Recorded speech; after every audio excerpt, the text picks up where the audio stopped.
তো বন্ধুরা, আবারও চলে এসেছি নতুন একটা ভিডিও নিয়ে। তোমাদের কার কার বাড়িতে রান্না পুজো রয়েছে প্লিজ কমেন্ট করে জানিও। আমার বাড়িতেই তো রয়েইছে।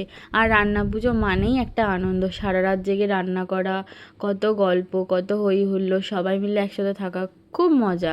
তো রান্না পুজো মানেই তো পুজো শুরু।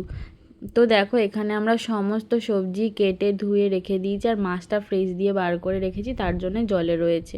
তো দেখো, মা প্রথমে উনুনটা পুজো দিয়ে নিচ্ছে, কারণ এখানেই হবে আমাদের ঠাকুরের ভাতটা।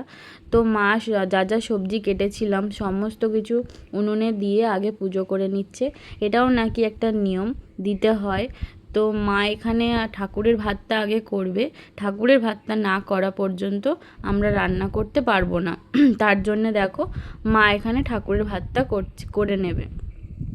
তো মার উনুন ধরানো হয়ে গেছে, আর আমি এদিকে তেলের পিঠের জন্য একটু ব্যাটারটা মাখিয়ে রেখে দিয়েছি। আর এখানে হবে নারকেল পিঠে, তার জন্য নারকেলটাকেও কুড়ে রেখে দিয়েছি।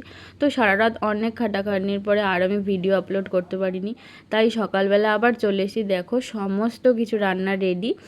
আর মা ওদিকে ঠাকুরকে ভোগটাও দিয়ে দিয়েছে, পুজো দেওয়া হয়ে গেছে। এটাও না, ভোগ ঠাকুরকে না আগে ভোগ দিলে তো কেউ আমরা কিছু খেতে পারবো না, আর যারা আসবে তাদেরকেও খেতে দিতে পারবো না। তো